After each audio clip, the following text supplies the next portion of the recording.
Linya natin si Rafaela David, convener po ng Atin Ito Coalition. Ma'am Rafaela David, ma'am, good morning po sa inyo. Si Joel Siweng po ito. Magandang umaga po. Hello. Oo, magandang umaga rin, Sir Joel, tsaka Ma'am Weng. At syempre sa mga tagapakinig natin ngayong umaga. Oo, Miss David, may bago ba kayong pagtatangka na pumunta po sa West Philippine Sea? Yes, kung nung nakaraang December tayo ay sumubok na pumunta sa vicinity ng Ayungin Shoal para mag-deliver ng mga Christmas gifts sa frontliners. Ngayon, may pangalawang mission naman tayong gagawin. This time around sa vicinity ng Baho de Masinloc. So doon sa EEZ, doon sa area just off the coast of Zambales. Para this time naman ipakita ang ating pakikiisa doon sa mga fisherfolk communities na pinaka-apektado ng ginagawang harassment at pag-occupy ng mga Chinese vessels doon sa ating sariling karagatan. Miss David, hindi ba hindi ba kayo nag-aalinlangan at nakikita natin masidi ang ginagawang pangaharang na mga Chinese Coast Guard at militia vessels doon sa ating mga kawal at yung pambobomba po ng tubig ay mas masidi po kayo. Hindi ba kayo nag-aalinlangan na baka kasapitin nyo ang kaparehong kaganapan o pangyari? Naku, sa harap po nung nakikita natin tumitinding harassment ng China sa palagay po natin at actually mas nakikita natin na tumitindi yung paninindigan at kagitingan din ng mga ordinaryong mamamayang Pilipino kasi talagang nakikita natin na mali yung ginagawa nila. So kahit na syempre may halong kaba at hindi naman mawawala yun, lalo na bully yung kaharap mo, isang Chinese, yung isang dambuhalang bansa ay mas nangingibabaw yung ating kagitingan ng mga Pilipino. At gayon din, nakikita nga natin na yung pagwa-water cannon ng China, nakita natin na ilang beses nilang ginagawa sa ating mga Philippine vessels, ay para sa ating hindi yun epektibo sa pananakot sa ating mga Pilipino. Bagkus ay mas napapatindi pa yung ating resolve na magsama-sama, magkapit-bisig, at ipakita na ang mga Pilipino hindi nagpapatinag at hindi nagpapabuli sa kanyang mga karatig bansa. Kailan po gagawin yung second civilian mission na ito sa Baho de Masinloc area? Naku, ilang araw na lang. So atin pong planong magsimulang maglayag next week, May 15, off the coast ng Masinloc. Hopefully po ay ito ang gagawin po natin ay convoy ng mga around 100 fishing vessels na maglalayag papunta sa ating EEZ at magko-conduct ng Peace and Solidarity Regatta. At hopefully pagdating doon ay maglalagay tayo ng symbolic marker na nakasulat, West Philippine Sea, atin ito, para lalong makita ng China na ang mga mamamayang Pilipino ay united at nahaharap sa kanya at ipaparating natin yung ating mensahe. Bukod doon sa pagpapakita syempre ng paninindigan para sa ating soberenya, katulad ba dati nung Pasko, may dala rin kayong mga tulong doon sa mga madadat na mangingisda dyan sa lugar ng Baho de Masinloc? Yes, so bago tayo doon sa EEZ, hopefully ay makasalubong natin yung mga mangingisda doon sa area para makapag-abot tayo ng kaunting tulong mula sa kapwa Pilipino nila. So, magdadala po tayo ng fuel at ilang food supplies.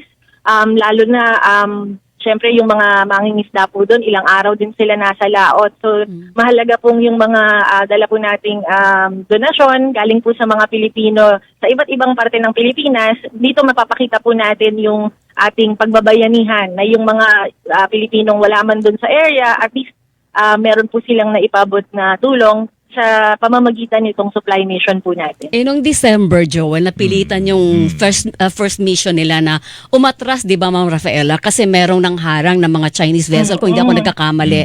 Kung mangyari ulit ito dito sa Baho de Masinloc naman, syempre, hindi nyo naman isasangkalan yung kaligtasan at buhay na makasama po dyan sa civilian mission na yan.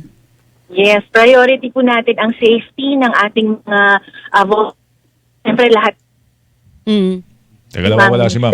So, ayan, naku, medyo nawawala po ba ang signal? Go ahead, ma'am. Okay na po. May signal jammer po ang Chinese Coast Guard. Oo nga, oo nga. Siguro naririnig nila. Yun nga po, at syempre po priority natin ang safety ng ating mga volunteers at mga kasamang mangingisda. Kaya po, meron po tayong mga security measures at scenarios in place para yung mangyari at madatnan natin doon ay talagang ang ating priority ay mapanatiling ligtas yung mga kasama natin. At pagdating sa convoy. dulo, kung sakaling magkaroon na ng harassment, handa ulit kayo na i-atras yung mission para lang walang masakripisyo na buhay, Ma'am Rafaela. Yes, at kung ano man po yung maging pag-deter natin at pagbago ng ruta, pero we're hoping syempre dahil di naman controversial na nandyan tayo, dapat nga i-normalize, i-regularize. So hopeful talaga tayo na makumpleto natin yung itinerary. Merong mga changes, ang klaro sa amin, sisiguraduhin natin maipapaabot natin ang tulong na ating na kailangan ng mga fisher folk communities doon sa area. Okay, ma'am, Miss David, na ipagpaalam niyo na ba ito sa ating gobyerno? Itong isasagawa ninyong civilian mission na yan? At ano ba ang sabi nila kung naipagpaalam niyo na po? Oo, yung mga kaibigan po natin at nagiging katuwang din sa National Task Force ay nakakatuwa kasi early this year pa lang nakapag-coordinate na kami sa kanila at syempre ang sinasabi naman nila, they hope to make sure na safe ang ating voyage and hopefully ay nung nakaraang December kasi nakasama natin sila at nag-escort yung PCG. This time around hopefully ay makasama pa rin natin sila at constant naman ang coordination natin sa kanila para sigurado lang natin na all the safety measures are in place. Pero wala pang commitment kung sasama o i-guard kayo ng Philippine Coast Guard this time. Escortan ba kayo Oo. dun? Ayan po, finalize po natin lahat ng detalye this week.